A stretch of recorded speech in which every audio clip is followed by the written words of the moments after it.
उत्तर प्रदेश के अलीगढ़ से महज 10,000 रुपए लेकर साल 2010 में पेटीएम की नींव रखने वाले विजय शेखर शर्मा के लिए आज का लम्हा बेहद खास रहा। खास इसलिए क्योंकि आज स्टॉक मार्केट में पेटीएम ने पहला कदम रखा।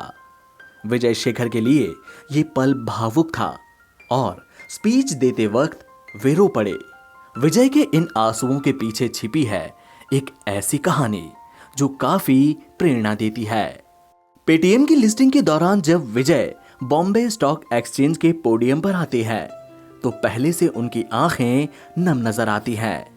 वे अपनी बात राष्ट्रगान से शुरू करते हैं और कहते हैं, जब भी कभी राष्ट्रगान आता है और एक लाइन आती है, भारत भाग्य विधाता, और मेरी आंखों में से आंसू आ जाते हैं। अभी मेरे साथ वो हो गया क्योंकि आपने राष्ट्रगान गा दिया। और ये जो वर्ड है भारत भाग्य विधाता, आई थिंक ये मेरी लाइफ का, मुझे नहीं पता क्यों, but it just overwhelms me, man. It just overwhelms me. Just saying these words gets tears in my eyes. Paytm listing समारोह के दौरान जैसे ही राष्ट्रगान बजना शुरू हुआ, विजय शेखर भावुक हो गए। हिंदी में अपना संबोधन शुरू करते हुए शेखर ने कहा कि जैसे ही उनके कानों में राष्ट्रगान की धुन सुनी, उनकी आंखों में आंसू आ गए। रुमाल से आंखों में छलके आंसुओं को पोंछते हुए शेखर ने बताया कि आज का दिन उनकी कंपनी के लिए क्या मायने रखता है। उन्होंने कहा कि लोगों ने मुझे कहा था कि इतनी ऊंची कीमत पर आप पैसे कैसे जुटाओगे, तो मैंने उन्हें कहा कि मैं कीमत के लिए नहीं बल्कि उद्देश्य के लिए पैसे जुटाता हूं। आज भले ही पेटीएम के शेयर की लिस्टिंग अच्छी नहीं हुई और शेखर भी इससे जरूर निराश होंगे, लेकिन उनकी कहानी लोगों को प्रेरणा देने वाली है। दरअसल विजय शेखर के इन आंसुओं के पीछे उनके संघर्ष की पूरी दास्तान छुपी हुई है। महज 10,000 रुपए हाथ में लेकर उन्होंने बिजनेस शुरू किया था, यहां तक कि उन्हें इंग्लिश तक नहीं आती थी। रॉयटर्स से बात करते हुए विजय शेखर शर्मा ने कहा कि मैं जब 27 साल का था तब मैं 10,000 रुपए की नौकरी करता था।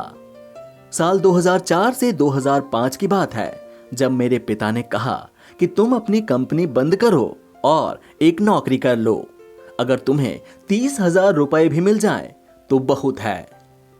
लेकिन साल 2010 ये वो साल था जब विजय शेखर ने पेटीएम की स्थापना की। अपने संघर्ष को लेकर शर्मा ने कहा कि उस समय मेरी हैसियत इतनी कमजोर थी कि मेरी शादी तक नहीं हो पा रही थी। मैं महीने का केवल 10,000 रुपए कमाया करता था। मैं अपने परिवार के लिए इन एलिजिबल बैचलर हो गया था। आपको बता दें कि विजय शेखर का जन्म उत्तर प्रदेश के एक छोटे से शहर में हुआ था। उनके पिता शिक्षक थे और मां एक हाउसवाइफ हैं। पेटीएम की सफलता के बाद वे साल 2017 में भारत के सबसे युवा बिलियनियर बन गए।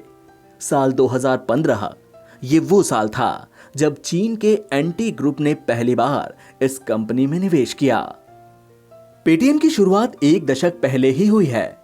तब ये सिर्फ मोबाइल रिचार्ज कराने वाली कंपनी थी, लेकिन उबर ने भारत में इस कंपनी को अपना पेमेंट पार्टनर बनाया तो पेटीएम की किस्मत ही बदल गई।